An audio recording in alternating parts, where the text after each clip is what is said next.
Update tayo guys sa 2026, no.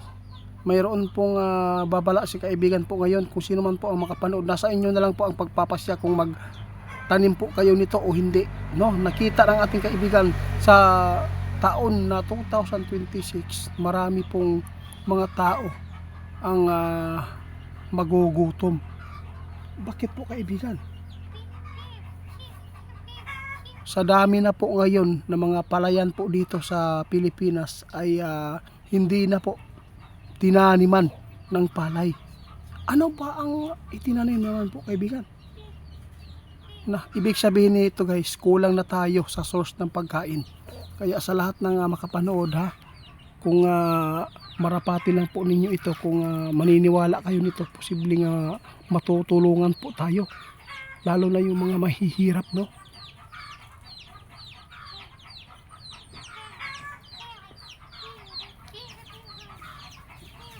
Nalulungkot si kaibigan guys. Grabe.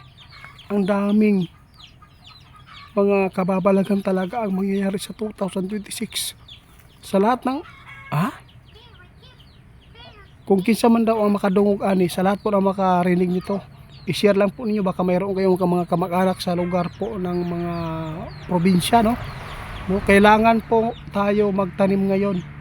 Hanggat hindi pa dumating ang oras o buwan, taon, mayroon na po tayong naitanim. Tulad po ng saging guys, no? Aabot po ang saging guys 10 years, no? Pwedeng aabot yan ng ilang dekada.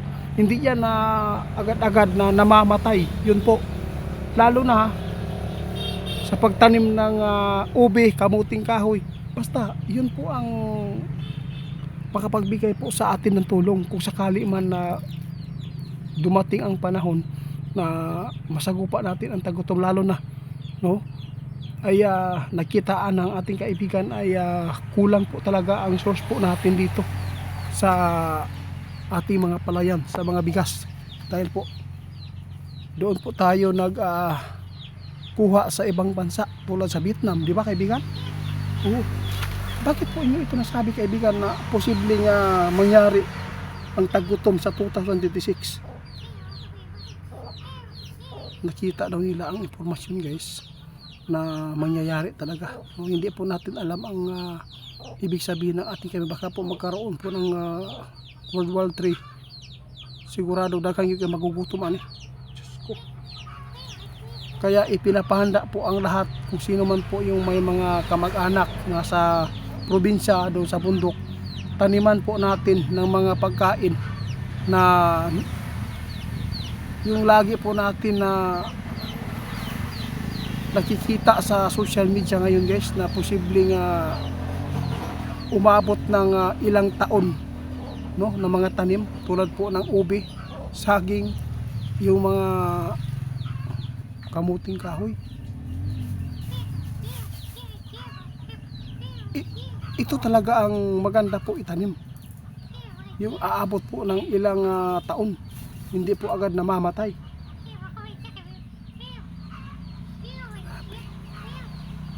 Muna giingon guys, nakita na yun kaibigan, no?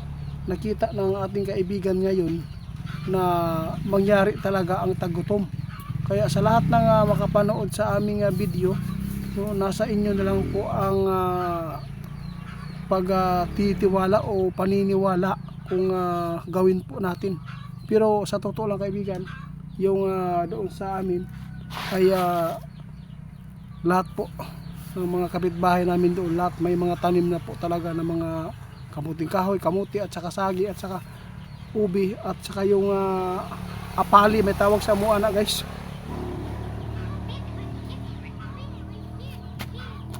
Oo, sige kaibigan, salamat po sa iyong mga informasyon. Sa lahat ng makapanood sa amin guys, nagbibigay na po talaga si kaibigan ng hindi magandang impormasyon, dahil po sa nakita po ng ating kaibigan sa taong 2020, posibleng magkakaroon na po talaga ng tagutom na taon, dahil ay tinuruan tayo kung paano natin malabanan ang gutom. At least mayroon tayong madudukot at mayroon tayong makalot, di ba? Ano po kaibigan? Oo nga guys, nalungkot si kaibigan guys dahil po sa nakita nila. Kulang na po talaga tayo sa source kasi marami po mga palayan bitaw guys na naabandon, no? Dahil hindi na nila kayang taniman pa dahil sa sobrang mahal ng mga abono, no? At saka yung insecticide, lahat-lahat po guys na pwedeng magagamit sa sakahan. Kaya yung iba, yung mga palayan po na tinaniman na ng mga niyog, wala na tayo. Kaya mas lalo na mahihirapan tayo kung hindi na magpa import, no? Kung hindi na magpakuha ba, kung hindi na mo hatag ang tagalain nasod o bugas di sa Pilipinas, unsaon na lang moabot yun ang time guys na ang tao daghan yung mahitabo na mukapit. Oo, maraming mga tao talaga dito guys nakakapit po sa patalim dito. Tandaan po ninyo ang siksik yung mga Diablo guys, doon po talaga maglabas, lalo na pag nakita nila ang tao tagilid na, lalo na ay napakarami naghihirap at tagutom na. Kaya sa lahat ng makapanood sa amin, nasa inyo na lang po ang pagpapasya at kayo na lang po humusga sa mga kaibigan kung mangyayari po ba ito yung sinasabi po niya. Sa tingin ko guys, napakarami na yatang mga tao ngayon guys na nahihirapan po sa kanilang hanap buhay dahil sa sobrang mahal po talaga ang mga abono at saka pang-spray sa kaumahan, kaluoy. Kaya ipinapaabot ng ating kaibigan, magtanim na lang po tayo ng mga kamuting kahoy at saka yung ubi at saging. Yun na lang po ang ating at saka magtanim tayo ng niyog, no? Wala po tayo mawala ng pag-asa. Oo, salamat kaibigan ha. Guys, napakaganda po ang itinuro ng ating kaibigan para hindi tayo magutom.